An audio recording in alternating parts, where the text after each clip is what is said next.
ನಮಸ್ತೆ. 18/1/2024 ಗುರುವಾರ ಶುಕ್ಲ ಪಕ್ಷ ಅಷ್ಟಮಿ ತಿಥಿ ಇದೆ. ಇವತ್ತು 8:44 ಅಲ್ಲಿವರೆಗೂ, ಅಂದರೆ ರಾತ್ರಿಯವರೆಗೂ. ಅಷ್ಟಮಿ ಆದ ನಂತರ ನವಮಿ. ಅಷ್ಟಮಿ ನವಮಿಯಲ್ಲಿ ಮುಹೂರ್ತ ಕಾರ್ಯಗಳು ಖಂಡಿತವಾಗಿಯೂ ಇಲ್ಲ. ಒಳ್ಳೆಯ ಕಾರ್ಯಗಳನ್ನು ಸಹಕಾರ ಮಾಡುವಂಥ ಕೆಲಸಗಳನ್ನು ಮಾಡಬಹುದು. ಇವತ್ತಿನ ನಕ್ಷತ್ರ ಅಶ್ವಿನಿ. ಬೆಳಿಗ್ಗೆಯಿಂದ ರಾತ್ರಿ 2:58 ಯೋಗ ನೋಡಿದ್ರೆ ಅಮೃತವು ಸಂತುಷ್ಟಿಯು ಇದೆ. ಆದರೂ ಅಷ್ಟಮಿ ಇರೋದರಿಂದಲೂ ರಾತ್ರಿ ಮೇಲೆ ನವಮಿ ಇರೋದರಿಂದಲೂ ಮುಹೂರ್ತ ಕಾರ್ಯಗಳಿಗೆ ಖಂಡಿತ ಈ ದಿನ ಉತ್ತಮವಲ್ಲ. ಅಶ್ವಿನಿ ಆದ ನಂತರ ರಾತ್ರಿ 2:58 ಮೇಲೆ ಭರಣಿ ನಕ್ಷತ್ರ ಬರುತ್ತದೆ. ಅದು ಯೋಗವೇ. ಆದರೂ ಇವತ್ತಿನ ದಿನಕ್ಕೆ ಹೇಗಿದೆ? ಸೂರ್ಯೋದಯ 6:46. ಇವತ್ತಿನ ದಿನದಲ್ಲಿ ಮತ್ತಷ್ಟು ವಿಶೇಷಗಳನ್ನ ನೋಡೋಣ. ಇಲ್ಲಿ ವಿಶೇಷಗಳು ಹಂಗೆ ಅಂತ ಅಂದಾಗಲೇ ನಾವೇನು ಮಾಡ್ತೀವಿ ಅಂದರೆ, ಸಾಮಾನ್ಯವಾಗಿ ನಕ್ಷತ್ರ ಪಾದಗಳನ್ನ ಮೇಯ್ನಾಗಿ ನೋಡುತ್ತೀವಿ. ಇವತ್ತೆಲ್ಲ ಮೇಷರಾಶಿ. 6:46 9:22 ಅಶ್ವಿನಿ ನಕ್ಷತ್ರ 1ನೇ ಪಾದ. ಆನಂತರ ಮಧ್ಯಾಹ್ನ 3:12 ಅಶ್ವಿನಿ ನಕ್ಷತ್ರ 2ನೇ ಪಾದ. ಆನಂತರ ರಾತ್ರಿ 9:04 ಅಶ್ವಿನಿ ನಕ್ಷತ್ರ 3ನೇ ಪಾದ. ಆನಂತರ ರಾತ್ರಿ 2:58 ಅಶ್ವಿನಿ ನಕ್ಷತ್ರ 4ನೇ ಪಾದ. ಇಷ್ಟಕ್ಕೆ ಅಶ್ವಿನಿ ನಕ್ಷತ್ರ ಮುಗಿಯುತ್ತದೆ. ಆನಂತರ ಭರಣಿ ನಕ್ಷತ್ರ ಬರುತ್ತದೆ. ಭರಣಿ ನಕ್ಷತ್ರ ಬರುವ ಸಮಯ ರಾತ್ರಿ 2:58 ಮೇಲೆ. ನಾಳೆಯವರೆಗೂ ಭರಣಿ ನಕ್ಷತ್ರವಿದೆ. ಅಂದರೆ 19ನೇ ತಾರೀಕುವರೆಗೂ ಭರಣಿ ನಕ್ಷತ್ರವಿದೆ. 19ನೇ ತಾರೀಕು ಅಂತ ಅಂದಾಗಲೇ ಶುಕ್ರವಾರ. ಆದರೂ ನವಮಿಯೂ ಇದೆ, ಭರಣಿ ನಕ್ಷತ್ರವಿದೆ, ಸಂಪತ್ತಿನ ನಾಶವಿದೆ. ಹಾಗಾಗಿ ನಾಳೆ ಖಂಡಿತವಾಗಿಯೂ ಶುಭವಾಗಿಲ್ಲ. ಚಿಕ್ಕ ಚಿಕ್ಕ ಕಾರ್ಯಗಳನ್ನ ಮಾಡ್ಕೊಂಡು ಹೋಗಿ. ಈ ರೀತಿಯಾದ ಇವತ್ತಿನ ದಿನದಲ್ಲಿ 100% ಶುಭವಾಗಿರುವಂಥ ಸಮಯಗಳನ್ನ ನೋಡೋಣ. ಇದೂ ಏನಕ್ಕೆ ಹಂಗೆ ಅಂತಂದರೆ ಎಮರ್ಜೆನ್ಸಿಗೆ ಮಾತ್ರ. ಯಾಕೆಂತಂದರೆ ನಾವು ಹೇಳಿದಂತೆ ಅಷ್ಟಮಿ ನವಮಿ ಇದ್ದಾಗ ಯಾವ ಕಾರ್ಯಗಳು ಇಲ್ಲ ಅನ್ನುವ ಅರ್ಥಕ್ಕೆ. ಆದ್ದರಿಂದ ಮನಸ್ಸಲ್ಲಿ ಇಟ್ಕೊಳ್ಳಿ ಇದನ್ನು. ನಂತರ ನಾವು ನೋಡುವಂಥ ಇನ್ನೊಂದು ಸಮಯ ಅಂದರೆ 100% ಒಳ್ಳೆಯದು, 100% ಕೆಟ್ಟೋದು ಅಂತ. 100% ಒಳ್ಳೆಯದು ಅಂತಂದರೆ 8:14 10:33 ಶುಭವಾಗಿದೆ. ಆದರೂ ಇದರಲ್ಲಿ ಸುಮಾರು 9:22 ಅಶ್ವಿನಿ ನಕ್ಷತ್ರ 1ನೇ ಪಾದವಿದೆ. ಆಮೇಲೆ ಇನ್ನೊಂದು ಒಳ್ಳೆಯ ಸಮಯ ಅಂತ ನಾವು ನೋಡಿದ್ರೆ 11:23 1:54 ಸ್ವಲ್ಪ ಪರವಾಗಿಲ್ಲ. ಆನಂತರ ಮಧ್ಯಾಹ್ನ 3:24 ಮೇಲೆ ಸಂಜೆ 7:46 ಪರವಾಗಿಲ್ಲ. ಆನಂತರ ರಾತ್ರಿ 9:24 ಮೇಲೆ 11:02 ಪರವಾಗಿಲ್ಲ. ಮುಹೂರ್ತ ಕಾರ್ಯಗಳಿಗಿಲ್ಲ ಅಂತ ನಾನು ಫಸ್ಟೇ ಹೇಳಿದಾಯಿತು. ಆದ್ದರಿಂದಾಗಿ ಇದನ್ನು ಮನಸ್ಸಲ್ಲಿ ಇಟ್ಕೊಳ್ಳಿ. ವಿಜಯ ಮುಹೂರ್ತ ಅದು ಇದು ಅಂತ ನಾವು ಎಷ್ಟೇ ಹೇಳಿದರೂ ಶುಭವಾಗಿರಬೇಕಲ್ವ. ಅಷ್ಟಮಿ ನವಮಿಯಲ್ಲಿ ಕಾರ್ಯಗಳಿಲ್ಲ ಅಂತ ಬಂದ ಮೇಲೆ ಆ ಮುಹೂರ್ತ ಈ ಮುಹೂರ್ತ ಅಂತ ಹುಡುಕೋಕೆ ಬದಲು ಸುಮ್ಮನೆ ಇರೋದೇ ಉತ್ತಮ. ಒಳ್ಳೆಯ ಕಾರ್ಯಗಳನ್ನ ಮಾಡಿ ಸಮಾಧಾನವಾಗಿರಿ, ಖುಷಿಯಾಗಿರಿ. ಈ ಥರ ಇದ್ದರೆ ದೋಷಗಳು ಕಡಿಮೆ ಆಗುತ್ತದೆ. ನೋಡಿಕೊಂಡು ನಿಮ್ಮ ಕಾರ್ಯಗಳನ್ನ ಮಾಡಬಹುದು. ಇವತ್ತಿನ ದಿನ ಈ ರೀತಿ ಇದೆ ಅಂತ ನೋಡಿದ್ವಿ. ಇವತ್ತು ಯಾವ ನಕ್ಷತ್ರ ಯಾವ ರಾಶಿಗೆ ಶುಭವಾಗಿರುತ್ತದೆ ಅಂದರೆ ತಾರಾ ಚಂದ್ರಬಲ ಇದೆ ಅಂತ ನೋಡೋಣ. ಅಶ್ವಿನಿ ನಕ್ಷತ್ರ ಮೇಷರಾಶಿಯವರಿಗೆ ಇವತ್ತಿನ ದಿನ ಜನ್ಮ ತಾರೆ ಮೀಡಿಯಂ ಆಗಿದೆ. ಭರಣಿ ನಕ್ಷತ್ರ ಮೇಷರಾಶಿಯವರಿಗೆ ಇವತ್ತಿನ ದಿನ ಪ್ರಕಾರ ಖಂಡಿತವಾಗಿಯೂ ಪರಮ ಮಿತ್ರಧಾರೆಯಾಗಿದೆ, ಅನುಕೂಲಕರವಾಗಿದೆ. ಮತ್ತು ನಾವು ನೋಡುವಂಥ ಕೃತಿಕಾ ನಕ್ಷತ್ರ ಮೇಷರಾಶಿಯವರಿಗೆ ಇವತ್ತಿನ ದಿನ ಪ್ರಕಾರ ಬಂದಿರುವಂಥ ನಕ್ಷತ್ರದಲ್ಲಿ ಮಿತ್ರರ ಶರೀರ ಸುಖ ಈ ರೀತಿ ಇದೆ. ನಂತರ ನೋಡುವಂಥ ಕೃತಿಕಾ ನಕ್ಷತ್ರ ವೃಷಭ ರಾಶಿ ಅನುಕೂಲ, ಸ್ವಲ್ಪ ವ್ಯಯ.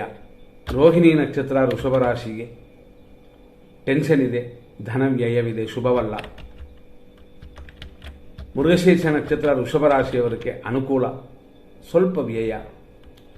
ಮೃಗಶೀರ್ಷ ನಕ್ಷತ್ರ ಮಿಥುನ ರಾಶಿಯವರಿಗೆ ಖಂಡಿತವಾಗಿಯೂ ಈ ದಿನ ಅನುಕೂಲವಾಗಿದೆ, ಇಷ್ಟಾರ್ಥ ಸಿದ್ಧಿ ಇದೆ. ಆರುದ್ರ ನಕ್ಷತ್ರ ಮಿಥುನ ರಾಶಿಯವರಿಗೆ ಪ್ರತ್ಯೇಕ್ತಾರೆ, ಅನುಕೂಲವಿಲ್ಲದ ದಿನವಿದು. ಪುನರ್ವಸು ನಕ್ಷತ್ರ ಮಿಥುನ ರಾಶಿ 1, 2, 3ನೇ ಪಾದಗಳಲ್ಲಿ ಹುಟ್ಟಿದವರಿಗೆ ಕ್ಷೇಮವು, ಇಷ್ಟಾರ್ಥ ಸಿದ್ಧಿಯೂ ಉಂಟು. ಪುನರ್ವಸು ನಕ್ಷತ್ರ ಕರ್ಕಾಟಕ ರಾಶಿಯವರಿಗೆ ಕ್ಷೇಮವು, ಕೆಲಸ ಕಾರ್ಯಗಳಲ್ಲಿ ಅಭಿವೃದ್ಧಿಯೂ ಉಂಟು. ಪುಷ್ಯ ನಕ್ಷತ್ರ ಕರ್ಕಾಟಕ ರಾಶಿಯವರಿಗೆ ವಿಪತ್ತಿದೆ, ಕೆಲಸ ಕಾರ್ಯಗಳಲ್ಲಿ ಅಭಿವೃದ್ಧಿ ಇದೆ, ಆದರೂ ಗಾಡಿಗಳಲ್ಲಿ ಹುಷಾರಾಗಿರಬೇಕು. ಆಶ್ಲೇಷ ನಕ್ಷತ್ರ ಕರ್ಕಾಟಕ ರಾಶಿ, ಆಶ್ಲೇಷ ನಕ್ಷತ್ರ 4ನೇ ಪಾದ, ಇದು ಕರ್ಕಾಟಕ ರಾಶಿನೇ. ಇದರಲ್ಲಿ ಇವತ್ತಿನ ದಿನ ಪ್ರಕಾರ ಸಂಪತ್ತಿದೆ, ಹಂಗಾಗಿ ಅನುಕೂಲದ ದಿನವಿದು. ನಂತರ ಮಖ ನಕ್ಷತ್ರ ಸಿಂಹರಾಶಿ, ಜನ್ಮತಾರೆ ಇದು, ನಕ್ಷತ್ರ ಮನೆಯಲ್ಲಿ ಪೂಜೆ ಮಾಡಿಕೊಳ್ಳಿ. ಪುಬ್ಬ ನಕ್ಷತ್ರ ಸಿಂಹರಾಶಿ, ಪುಬ್ಬ ನಕ್ಷತ್ರ ಅನ್ನೋದು ಶುಕ್ರನ ನಕ್ಷತ್ರ. ಇದರಲ್ಲಿ ಜನನವಾದ ಇವರಿಗೆ ನಿಮಗೆ ಪರಮ ಮಿತ್ರತಾರೆ, ಕಾರ್ಯಗಳು ಸ್ವಲ್ಪ ಅಡೆತಡೆ.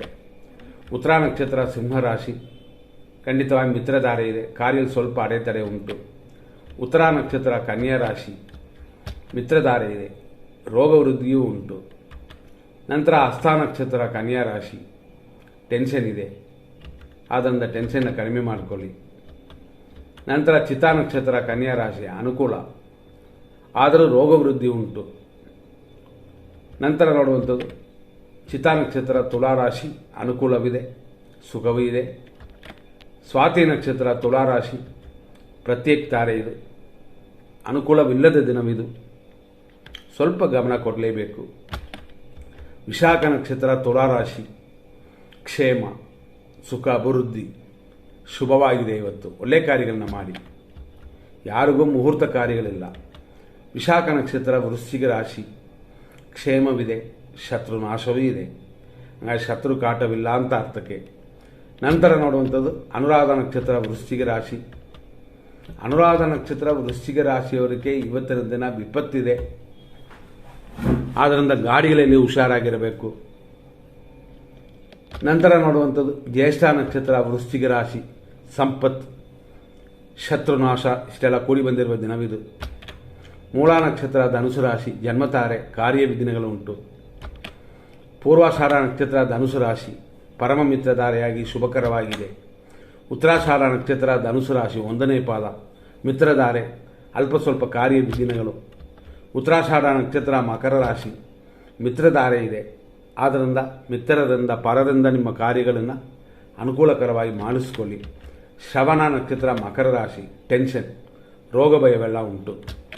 ಧನಿಷ್ಠ ನಕ್ಷತ್ರ ಮಕರ ರಾಶಿ, ಅನುಕೂಲವಿದೆ, ನಿಮ್ಮ ಕಾರ್ಯಗಳು ಸ್ವಲ್ಪ ಜಯ ಉಂಟು, ಆದರೆ ಇವತ್ತು ಮುಹೂರ್ತ ಕಾರ್ಯಗಳು ನೋಡ್ಕೊಳ್ಳಿ. ಇವತ್ತು ಅಷ್ಟಮಿ ನವಮಿ ಆಗಿದ್ದರೆ ಮಾಡೋಂಗಿಲ್ಲ.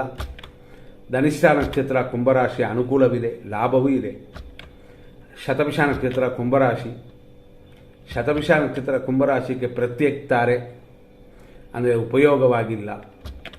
ಪೂರ್ವ ಭಾದ್ರಪದ ನಕ್ಷತ್ರ ಕುಂಭರಾಶಿ, ಕ್ಷೇಮವಿದೆ, ಲಾಭವಿದೆ, ತಾನೇ ಬರುವಂಥದ್ದನ್ನು ಅನುಭವಿಸಬಹುದು. ಪೂರ್ವ ಭಾದ್ರಪದ ನಕ್ಷತ್ರ ಮೀನರಾಶಿ, ಕ್ಷೇಮ, ಆದರೂ ಧನಹಾನಿ ಅಂತ ಇರೋದರಿಂದ ಹಣಕಾಸಿನ ವ್ಯವಹಾರನ ಭದ್ರವಾಗಿ ನೋಡಿಕೊಳ್ಳಿ. ಉತ್ತರ ಭಾದ್ರಪದ ನಕ್ಷತ್ರ ವಿಪತ್ತು ಉಂಟು, ಧನಹಾನಿ ಉಂಟು, ನೋಡ್ಕೊಂಡು ನಿಮ್ಮ ಕಾರ್ಯಗಳನ್ನು ಮಾಡಿ, ಶುಭವಾಗಿಲ್ಲ. ರೇವತಿ ನಕ್ಷತ್ರ ಮೀನರಾಶಿ, ಸಂಪತ್ತು, ಸೇಮ್ ಟೈಮಲ್ಲಿ ಧನಹಾನಿಯೂ ಇದೆ. ಇರುವ ಹಣವನ್ನು ಭದ್ರವಾಗಿಟ್ಕೊಂಡ್ರೆ ದೋಷವಿಲ್ಲ. ಇಲ್ಲಿಯವರೆಗೆ ನಾವು ಇಷ್ಟು ವಿಷಯಗಳನ್ನ ನೋಡಿದ್ವಿ. ಇದು ಇವತ್ತಿನ ದಿನಕ್ಕೆ ಮುಹೂರ್ತವಾಗಿ ಇಲ್ಲ ಅಂತ ಅಂದಿದ್ದಕ್ಕೆ ನಾವೇನು ಮಾಡಿದ್ವಿ, ಶುಭ ದಿನವಲ್ಲ, ಹಂಗಾಗಿ ಶುಭ ಕಾರ್ಯಗಳು ಮಾಡೋದು ಬೇಡ ಅಂತಂದಿವಿ.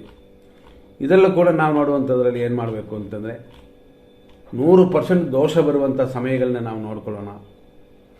6:46ರಿಂದ ಇವತ್ತು ಕನ್ಯಾ ರಾಶಿಯವರಿಗೆ ಚಂದ್ರಾಷ್ಟಮವಿದೆ, ದೋಷವಿದೆ. 6:46ರಿಂದ 8:12ವರೆಗೂ ಯಮಕಂಡ ಕಾಲವೂ ಇದೆ. 10:35ರಿಂದ 11:21ವರೆಗೂ ದುರ್ಮುಹೂರ್ತ.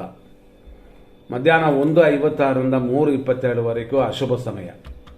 ಸಂಜೆ 7:48ರಿಂದ ರಾತ್ರಿ 9:27ವರೆಗೂ ವಿಷಕಾಲವಿದೆ, ಆದ್ದರಿಂದ ಇದು ಶುಭವಲ್ಲ. ನಂತರ ನೋಡುವಂಥದ್ದು ಏನು ಅಂತಂದರೆ ಮೃತ್ಯು ಬರುತ್ತದೆ, ಅದು ರಾತ್ರಿ 8:02ರಿಂದ 8:44ವರೆಗೂ. ರಾತ್ರಿ 11:04ರಿಂದ 12:37ವರೆಗೂ ನಕ್ಷತ್ರ ವಿಷಘಟಿಕಾ ಕಾಲ. ಇದೆಲ್ಲ ಅಶುಭ. ನೋಡ್ಕೊಂಡು ನಿಮ್ಮ ಕಾರ್ಯಗಳನ್ನ ಮಾಡುವಂಥದ್ದು ಉತ್ತಮ.